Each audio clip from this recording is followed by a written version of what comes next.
In the bustling city of London, there was a serial killer who was known to the police but remained elusive to the public.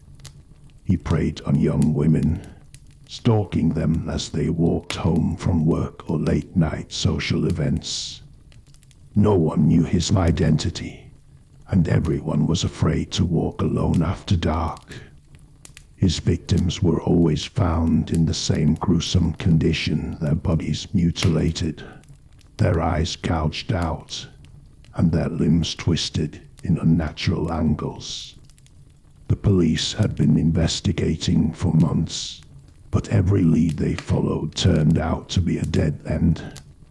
One day, a young woman named Sarah was walking home from work late at night. She had stayed at the office longer than usual, and now the streets were empty. As she walked, she had an eerie feeling that she was being followed. She turned around but saw no one. Suddenly, she heard footsteps behind her, quickening in pace.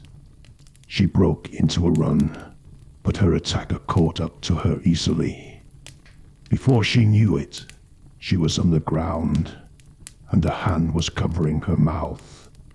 She tried to scream, but no sound came out. The killer whispered in her ear, "Don't worry, my dear. You'll be my masterpiece." Sarah tried to fight back, but the killer was too strong. He dragged her to a dark alley, and Sarah knew she was going to die. But suddenly, a police siren sounded in the distance, and the killer fled, leaving Sarah alone and traumatized. After that night, Sarah became obsessed with finding the killer. She pored over police reports and interviewed witnesses, determined to bring him to justice. One day, she discovered a clue that led her to the killer's hideout. As she crept through the darkened house, she heard the sound of metal scraping against concrete. She followed the noise and found the killer's workshop.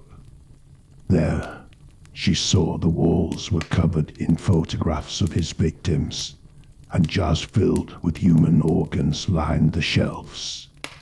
Suddenly, she felt a cold hand on her shoulder. She turned around and saw the killer standing behind her, a twisted grin on his face. "It's time for you to join my collection," he said. But Sarah wasn't going to be another victim. She fought back with all her might, kicking and punching him with every ounce of strength she had. In the end, she managed to grab a nearby tool and strike him with it, incapacitating him long enough for her to escape. As she ran out of the house, she heard the sound of sirens in the distance. The police had finally caught the killer, and Sarah knew that she had saved countless lives. But even after his capture, Sarah could never forget the horror of that night. The killer's twisted face and the sound of his voice haunted her dreams, and she knew that she would never feel completely safe again.